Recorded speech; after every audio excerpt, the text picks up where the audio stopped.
Bonjour chers auditeurs de l'émission Le Pain Matinal, une production du ministère Ta Seconde Chance International, un rendez-vous qui nourrit ton âme et t'invite dans la présence de Dieu chaque matin. Cette émission comprend 2 moments forts.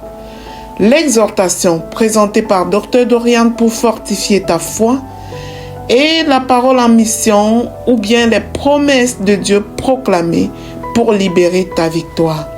Lorsque tu arriveras dans cette 2e rubrique de la parole envoyée en mission, je te prie de délier ta langue, de proclamer avec foi pour libérer ta victoire. Alors bien-aimé, installe-toi, reste jusqu'à la fin, car chaque parole est une semence de vie pour ta journée.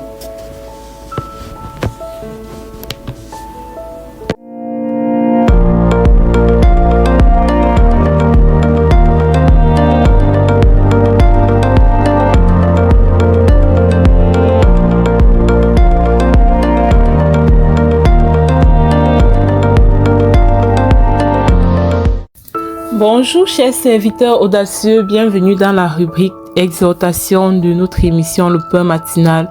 Je suis Dr Dorian. Alors aujourd'hui nous allons continuer avec cette thématique que nous avons abordée hier, fonde ta foi en Jésus.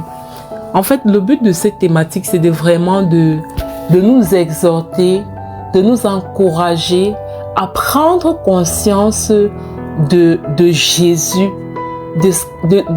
de l'enracinement en fait en Jésus dans notre marche avec Dieu. Oui, il y a Dieu le Père, mais nous devons davantage comprendre la notion ou l'importance de Dieu le Fils, Jésus-Christ. Comprendre que notre foi prend son enracinement quand nous comprenons qui est Jésus et pourquoi Jésus est venu. Parce que tout commence par là en fait. Avant Jésus, nous étions tous morts. Nous étions dans une mort spirituelle et Jésus est donc le canal, est le pont que Dieu vient nous donner pour nous reconnecter à notre source et reprendre vie. Et en reprenant vie, nous allons conquérir en fait ce à quoi nous avons été destinés. Ce à quoi nous avons été destinés. Donc, on va continuer avec la parole que nous avons lue hier à partir du verset 14 de Jean 3. Et comme Moïse éleva le serpent dans le désert, il faut de même que le Fils de l'homme soit élevé, afin que quiconque croit en lui ait la vie éternelle. Quiconque croit en Jésus a la vie éternelle. Quiconque croit en Jésus a la vie éternelle. Quiconque croit en Jésus est sauvé. Ça que Jean chapitre 3, si c'est vraiment l'évangile, on va dire c'est vraiment l'évangile du salut. C'est vraiment dans Jean 3 où il y a, en tout cas l'auteur, Jean parle vraiment de l'expérience du salut. Et c'est à travers cette expérience du salut que nous manifestons notre foi en Jésus. À travers cette nouvelle naissance, nous témoignons de ce que nous croyons en Jésus et que nous croyons au fait que Jésus est venu pour que nous soyons sauvés. Nous croyons en ce que Jésus est venu pour que nous puissions hériter de la vie éternelle. Il est venu pour que nous puissions passer de la mort spirituelle à la vie spirituelle. Sachant que notre héritage de destinée est déposé dans notre identité spirituelle. Donc tant que nous ne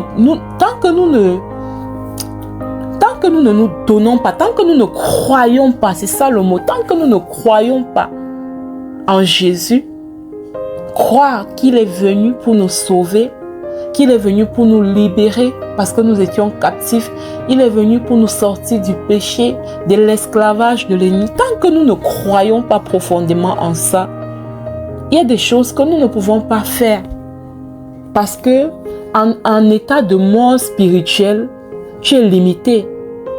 En état de mort spirituelle, tu es limité. Quand tu n'es pas né de nouveau, quand tu n'as pas cette croyance, cette conviction profonde que Jésus est celui-là qui est venu pour te sauver. Pas te sauver seulement pour la vie éternelle à venir, mais te sauver aussi pour ta vie ici sur terre.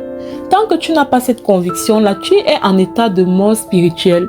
Et dans cette dimension de mort spirituelle, tu es quelque part esclave. Esclave du diable, esclave du péché, esclave de toutes sortes de choses malsaines, esclave des choses de cette terre.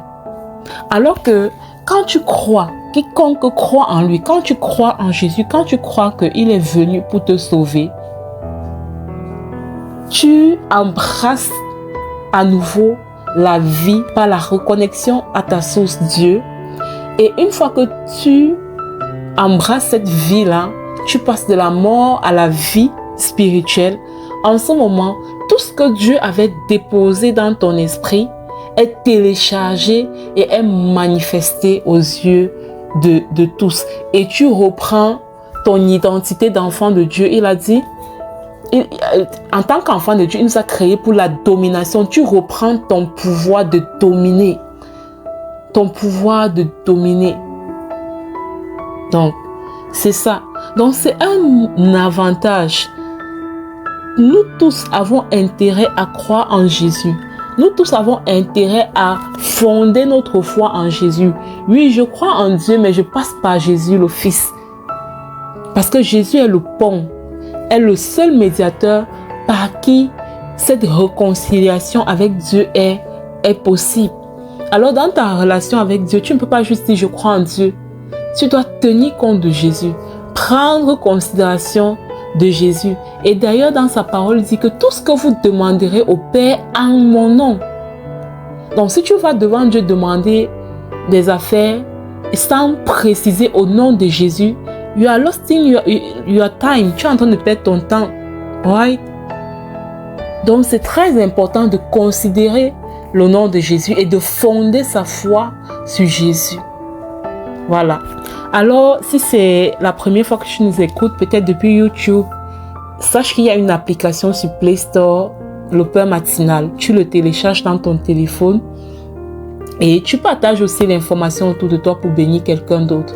Si tu as un témoignage, n'hésite pas à nous le laisser au plus 237 671 04 91 16. Que le Seigneur te bénisse abondamment. Shalom, shalom.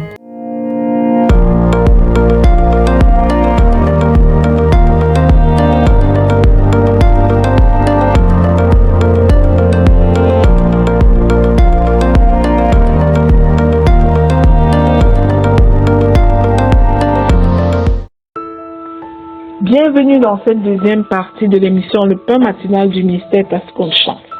Je suis Lina pour la parole proclamée, déclarée et envoyée en mission. Bien-aimés, nous sommes toujours dans notre série portant sur la foi qui active des victoires. Et aujourd'hui, nous recevons une parole sortant de Jean 11, verset 44, où Jésus dit « Déliez-le et laissez-le aller ». Bien-aimés, je veux que tu remarques une chose. Le miracle avait déjà eu lieu. Lazare était déjà vivant.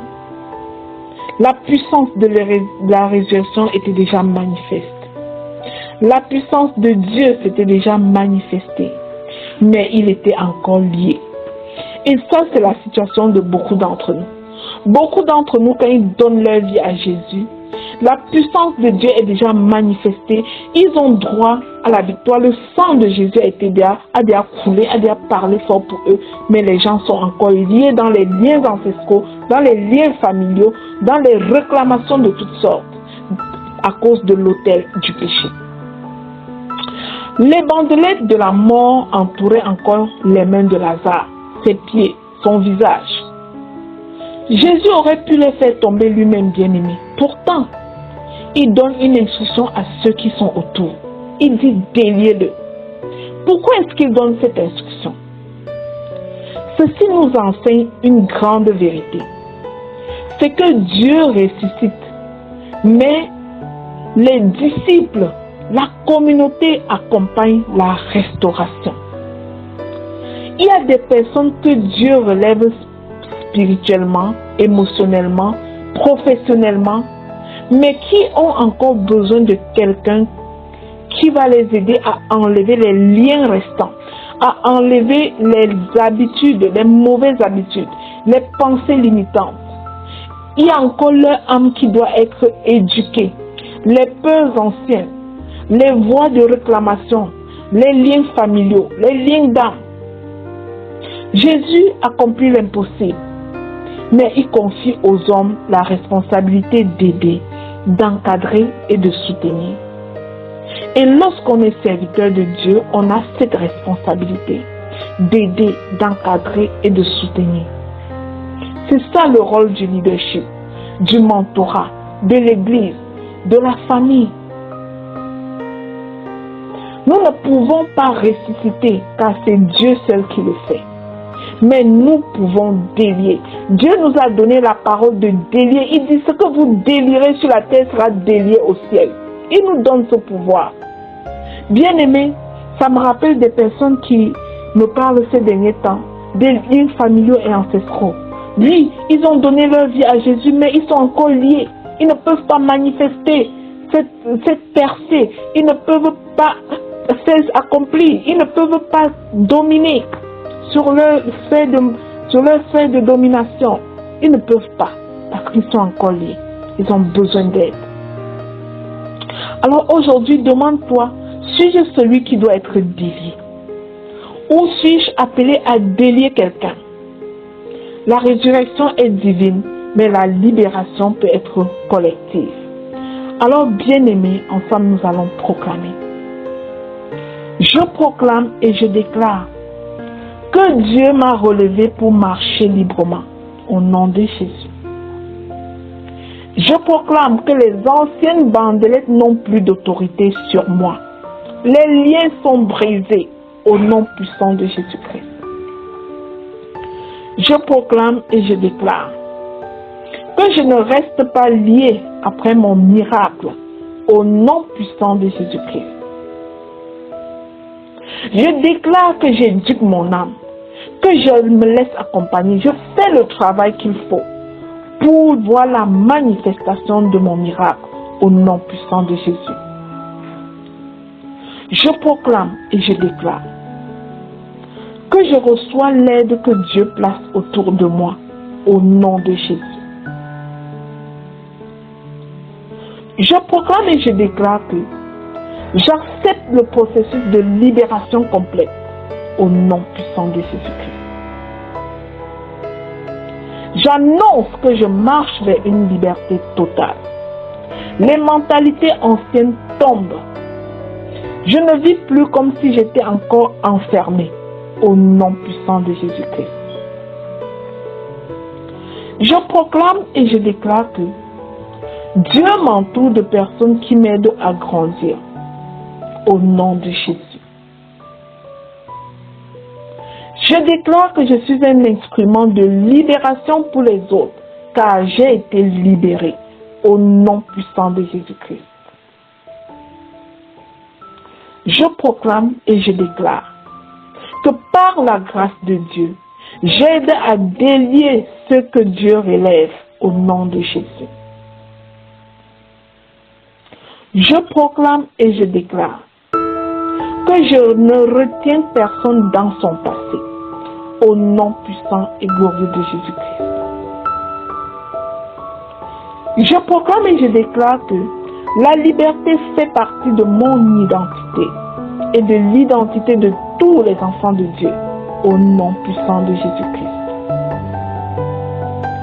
Je déclare que je quitte définitivement les habitudes de tombeau.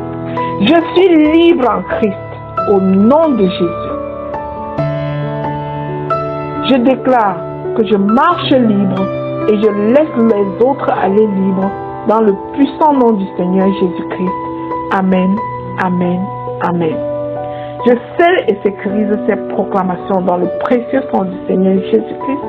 Elles sont oui et amen dans ma vie, oui et amen dans la vie de chaque bien-aimé qui a déclaré aujourd'hui après moi au nom de Jésus. Si tu es béni par cette émission bien-aimée, ne pars pas sans partager. Envoie à quelques personnes autour de toi pour être à ton tour un canal de bénédiction pour les autres. Shalom.